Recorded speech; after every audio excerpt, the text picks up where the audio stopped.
Institución de la religión cristiana. Por Juan Calvino. Libro primero. Capítulo 7.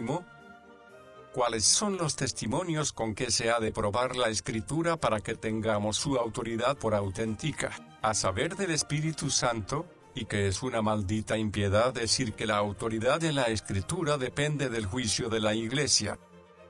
Autoridad de la Escritura.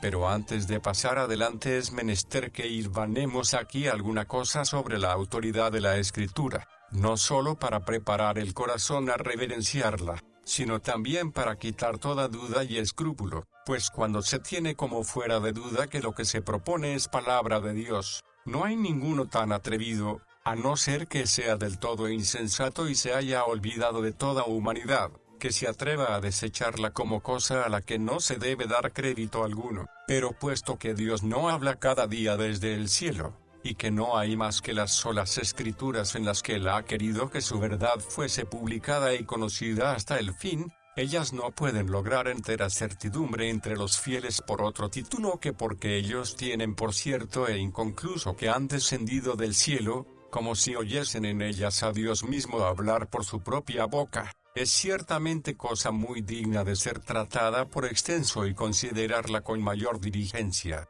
pero me perdonarán los lectores si prefiero seguir el hilo de lo que me he propuesto tratar, en vez de exponer esta materia en particular con la dignidad que requiere. La autoridad de la Escritura no procede de la autoridad de la Iglesia.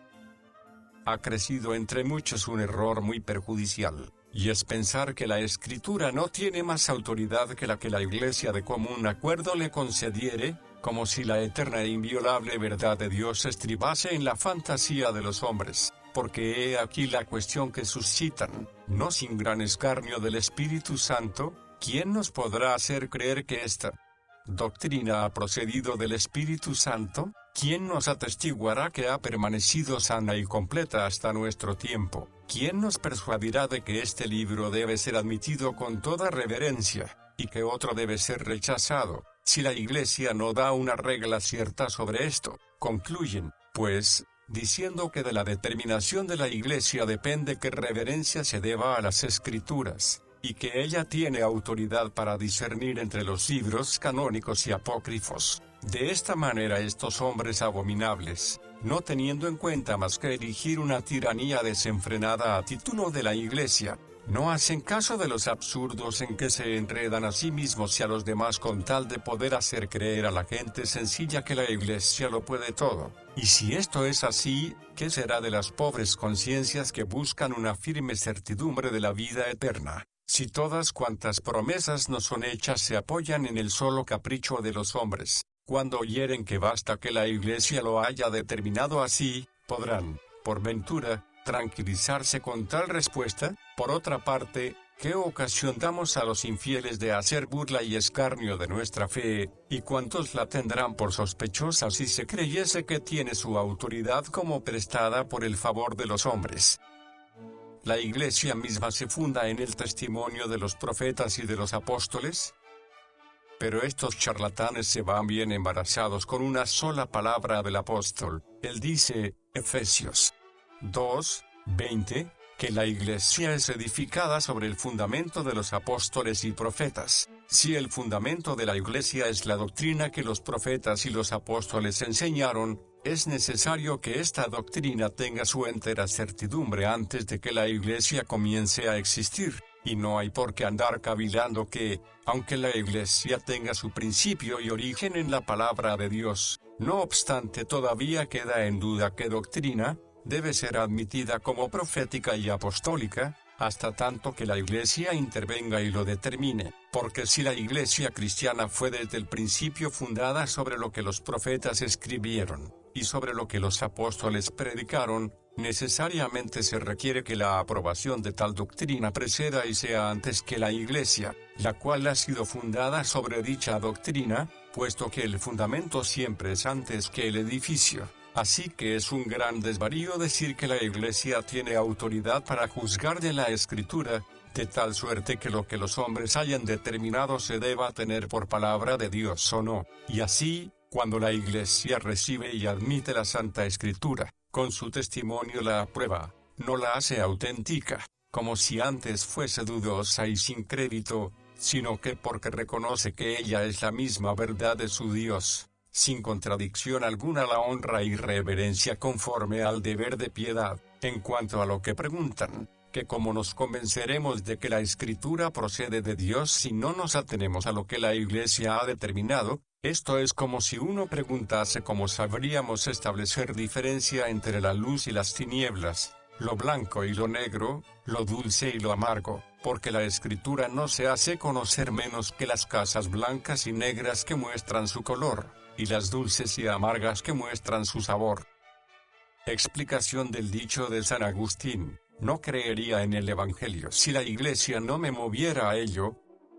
Sé muy bien que se acostumbra a citar el dicho de San Agustín, que no creería en el Evangelio si la autoridad de la Iglesia no le moviese a ello, pero por el contexto se entenderá fácilmente cuán fuera de propósito y calumniosamente alegan este lugar a este propósito. San Agustín combatía contra los maniqueos, los cuales querían que se diese crédito sin contradicción ninguna a todo cuanto dijesen, porque ellos pretendían decir la verdad, aunque no la mostraban, y porque, queriendo levantar y poner sobre las nubes a su maestro maniqueo, blasonaban del nombre del Evangelio. San Agustín les pregunta qué harían si por ventura se encontrasen con un hombre que no diese crédito al Evangelio. Les pregunta qué género de persuasión usarían para atraerlo a su opinión. Luego dice: en cuanto a mí, no creería en el Evangelio, si no fuese incitado por la autoridad de la Iglesia, con lo cual da a entender que él, mientras fue pagano y estuvo sin fe, no pudo ser inducido a creer que el Evangelio es la verdad de Dios por otro medio, sino convencido por la autoridad de la Iglesia. Es de maravillar el que un hombre, antes de que conozca a Cristo, tenga en cuenta y haga caso de lo que los hombres determinan. No afirma, pues, San Agustín en este lugar, que la fe de los fieles se funda en la autoridad de la Iglesia, ni entiende que la certidumbre del Evangelio depende de ella. Solamente quiere decir que los infieles no tienen certidumbre alguna del Evangelio para por ella ser ganados a Jesucristo, si el consentimiento de la Iglesia no les impulsa e incita a ello. Y esto lo confirma poco antes de esta manera: cuando hubiere alabado lo que yo creo y me hubiese burlado de lo que tú crees, oh maniqueo, ¿qué piensas que debemos juzgar o hacer sino dejar a aquellos que nos convidan a conocer cosas ciertas y después nos mandan que creamos lo incierto, y más bien seguir a aquellos que nos exhortan a que ante todo creamos lo que no podemos comprender ni entender,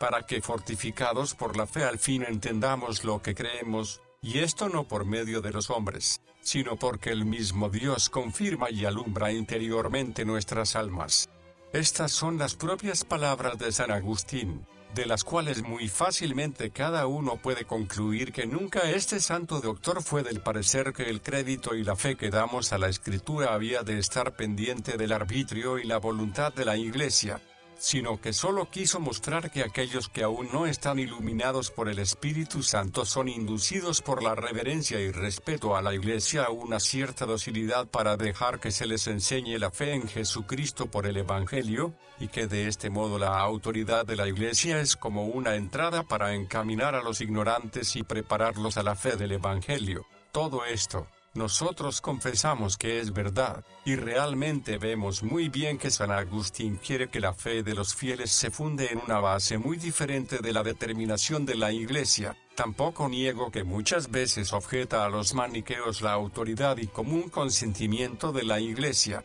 queriendo probar la verdad de la Escritura que ellos repudiaban. A esto viene el reproche que hizo a Fausto, uno de aquella secta, porque no se sujetaba a la verdad del Evangelio, tan bien fundada y establecida, tan segura y admitida por perfecta sucesión desde el tiempo de los apóstoles, mas de ninguna manera pretende enseñar que la reverencia y autoridad que damos a la Escritura dependa de la determinación y parecer de los hombres, tan solo, lo cual venía muy bien a su propósito, alega el parecer universal de la Iglesia, en lo cual llevaba gran ventaja a sus adversarios, para mostrar la autoridad que ha tenido siempre la palabra de Dios. Si alguno desea más amplia confirmación de esto, lea el tratado que el mismo San Agustín compuso y que tituló de utilitate credenti, de la utilidad de creer, en el cual hallará que no nos recomienda ser crédulos, o fáciles en creer lo que nos han enseñado los hombres, más que por darnos cierta entrada que nos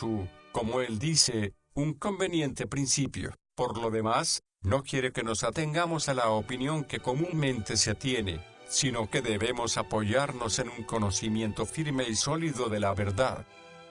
Testimonio interno del Espíritu Santo. Debemos pues retener lo que poco años he dicho, que jamás tendremos por verdadera la doctrina hasta que nos conste que su autor es el mismo Dios. Por eso la prueba perfecta de la Escritura, comúnmente se toma de la persona de Dios que habla en ella. Ni los profetas ni los apóstoles blasonaban de viveza de entendimiento, ni de ninguna de aquellas cosas que suelen dar crédito a los que hablan, ni insisten en las razones naturales, sino que para someter a todos los hombres y hacerlos dóciles, ponen delante el sacrosanto nombre de Dios. Resta, pues, ahora ver cómo se podrá discernir, y no por una opinión aparente, sino de verdad, que el nombre de Dios no es usurpado temerariamente, ni con astucia y engaño, si queremos, pues, velar por las conciencias, a fin de que no sean de continuo llevadas de acá para allá cargadas de dudas y que no vacilen ni se estanquen y detengan en cualquier escrúpulo. Es necesario que esta persuasión proceda de más arriba que de razones, juicios o conjeturas humanas, a saber, del testimonio secreto del Espíritu Santo. Es verdad que si yo quisiera tratar de esta materia con argumentos y pruebas, podría aducir muchas cosas, las cuales fácilmente probarían que si hay un Dios en el cielo, ese Dios es el autor de la ley, de los profetas y del Evangelio, y aún más, que aunque los más doctos y sabios del mundo se levantasen en contra y pusiesen todo su entendimiento en esta controversia, por fuerza se les hará confesar, con tal que no estén del todo endurecidos y obstinados, que se ve por señales manifiestas y evidentes que es Dios el que habla en la Escritura, y por consiguiente que la doctrina que en ella se contiene es del cielo. Luego veremos que todos los libros de la Sagrada Escritura son sin comparación mucho más excelentes y que se debe hacer de ellos mucho más caso que de cuantos libros hay escritos. Y aún más, si tenemos los ojos limpios y los sentidos íntegros, pronto se pondrá ante nosotros la majestad de Dios, que ahuyentando la osadía de contradecir, nos forzará a obedecerle. Con todo, van fuera de camino y pervierten el orden los que pretenden y se esfuerzan en mantener la autoridad y crédito de la Escritura con argumentos y disputas. En cuanto a mí, aunque no estoy dotado de mucha gracia ni soy orador, sin embargo, si tuviese que disputar sobre esta materia con los más astutos denigradores de Dios que se puede hallar en todo el mundo, los cuales procuran ser tenidos por muy hábiles en debilitar y hacer perder su fuerza a la Escritura, confío en que no me sería muy difícil rebatir su charlatanería, y que si el trabajo de refutar todas sus falsedades y cavilaciones fuese útil, ciertamente sin gran dificultad mostraría que todas sus fanfarronerías, que llevan de un lado a otro a escondidas, no son más que humo y vanidad. Pero aunque hayamos defendido la palabra de Dios de las detracciones y murmuraciones de los impíos, eso no quiere decir que por ello logremos imprimir en el corazón de los hombres una certidumbre tal cual lo exige la piedad. Como los profanos piensan que la religión consiste solamente en una opinión, por no creer ninguna cosa temeraria y ligeramente quieren y exigen que se les pruebe con razones que Moisés y los profetas han hablado inspirados por el Espíritu Santo, a lo cual respondo que el testimonio que da el Espíritu Santo es mucho más excelente que cualquier otra razón, porque, aunque Dios solo es testigo suficiente de sí mismo en su palabra, con todo a esta palabra nunca se le dará crédito en el corazón de los hombres mientras no sea sellada con el testimonio interior del Espíritu. Así que es menester que el mismo Espíritu que habló por boca de los profetas, penetre dentro de nuestros corazones y los toque eficazmente para persuadirles de que los profetas han dicho fielmente lo que les será mandado por el Espíritu Santo. Esta conexión la expone muy bien el profeta Isaías hablando así, Isaías 9:21, el Espíritu mío que está en ti y las palabras que yo puse en tu boca y en la boca de tu posteridad nunca faltarán jamás. Hay personas buenas que, viendo a los incrédulos y a los enemigos de Dios murmurar contra la palabra de Dios sin ser por ello castigados, se afligen por no tener a mano una prueba clara y evidente para cerrarle la boca, pero se engañan no considerando que el Espíritu Santo expresamente es llamado sello y arras para confirmar la fe de los piadosos, porque mientras que Él no ilumine nuestro espíritu, no hacemos más que titubear y vacilar. La certidumbre de la Escritura viene del Espíritu Santo. Tengamos, pues, esto por inconcuso, que no hay hombre alguno, a no ser que el Espíritu Santo le haya instruido interiormente, que descanse de veras en la Escritura, y aunque ella lleva consigo el crédito que se le debe para ser admitida sin objeción alguna y no está sujeta a pruebas ni argumentos, no obstante alcanza la certidumbre que merece por el testimonio del Espíritu Santo, porque aunque en sí misma lleva una majestad que hace que se la reverencie y respete, solo, empero, comienza de veras a tocarnos, cuando es sellada por el Espíritu Santo en nuestro corazón, iluminados, pues, por la virtud del Espíritu Santo, ya no creemos por nuestro juicio ni por el de otros que la Escritura procede de Dios, sino que por encima de todo entendimiento humano con toda certeza concluimos, como si en ella a simple vista viésemos la misma esencia divina, que nos ha sido dada por la boca misma de Dios por ministerio de los hombres. No buscamos argumentos ni probabilidades en los que se apoye nuestro juicio, sino que sometemos nuestro juicio y entendimiento como a una cosa certísima y sobre la que no cabe duda alguna, y esto no según tienen por costumbre algunos, que admiten a la ligera lo que no conocen, lo cual una vez que saben lo que es, les desagrada, sino porque sabemos muy bien y estamos muy ciertos de que tenemos en ella la verdad invencible, ni tampoco como los ignorantes acostumbran a esclavizar su entendimiento con las supersticiones, sino porque sentimos que en ella reside y muestra su vigor una expresa virtud y poder de Dios, por el cual somos atraídos e incitados consciente y voluntariamente a obedecerle, sin embargo, con eficacia mucho mayor que la de la voluntad o ciencia humanas. Por eso con toda razón Dios dice claramente por el profeta Isaías que, Isaías 43:10, vosotros sois mis testigos, porque ellos sabían que la doctrina que les había sido propuesta procedía de Dios y que en esto no habla lugar a dudas ni a réplicas. Se trata, pues, de una persuasión tal que no exige razones, y sin embargo, un conocimiento tal que se apoya en una razón muy poderosa, a saber, que nuestro entendimiento tiene tranquilidad y descanso mayores que en razón alguna. Finalmente, es tal el sentimiento, que no se puede engendrar más que por revelación celestial. No digo otra cosa sino lo que cada uno de los fieles experimenta en sí mismo, solo que las palabras son, con mucho, inferiores a lo que requiere la dignidad del argumento, y son insuficientes para explicarlo bien. No hay más fe verdadera que la que el Espíritu Santo sella en nuestro corazón.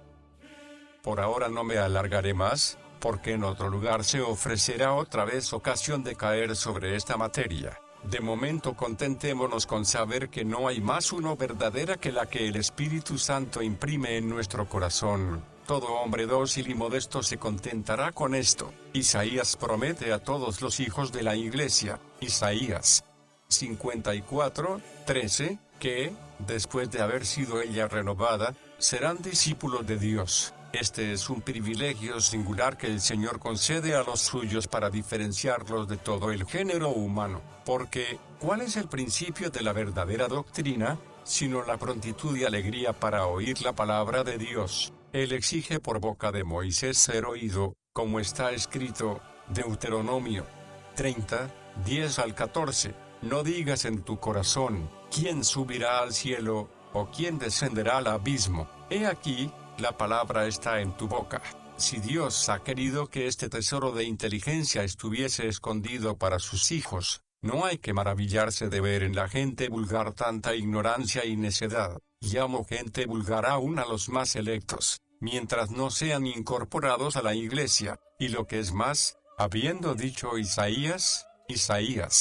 53:1, que la doctrina de los profetas sería increíble, no solo a los gentiles, mas asimismo a los judíos, los cuales querían ser tenidos por domésticos de Dios. Da luego la razón, y es, que el brazo de Jehová no será manifestado a todos. Por eso, cuántas veces nos entristeciere el ver cuán pocos son los que creen. Recordemos por el contrario que los misterios de Dios no los comprende nadie más que aquel a quien le es concedido.